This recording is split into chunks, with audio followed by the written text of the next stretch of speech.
Okay, so now let's talk about the term self-worth. And let's begin by understanding this. Your child's sense of self-worth will determine how they allow other people to treat them.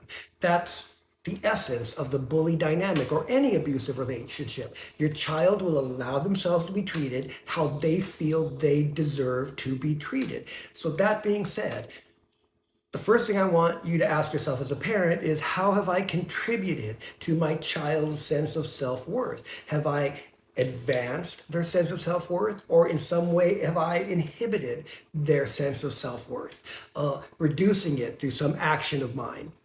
So in a situation where it's been going on for a while, you should probably start by asking your child, is there something that I've done that makes you feel like you deserve this behavior? And start that conversation.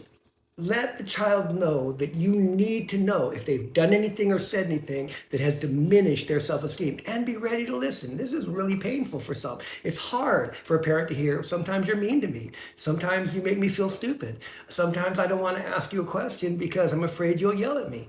And you've got to hear that, and you've got to hear that and not be defensive. You have to have accountability. You have to model that behavior of accountability, because that's what's going to come next for them. And so when they say something like that, sometimes you yell at me and make me feel stupid.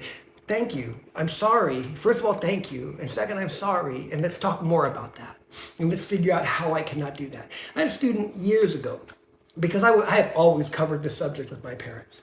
And I had a student that came up to me years ago after class and said, Sensei, you know, I was thinking about what you were saying last week about our words matter to our kids. I used to quote Into the Woods, children won't always obey, but children will always listen.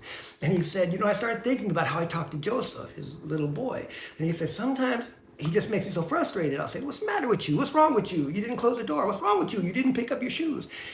And after what you said, I started thinking, man, maybe he's really going to start thinking something's wrong with him.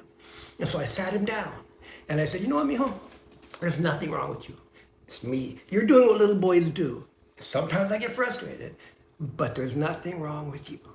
If it starts there, that is the beginning of the empowerment of that child that is going to carry this safe zone into that encounter.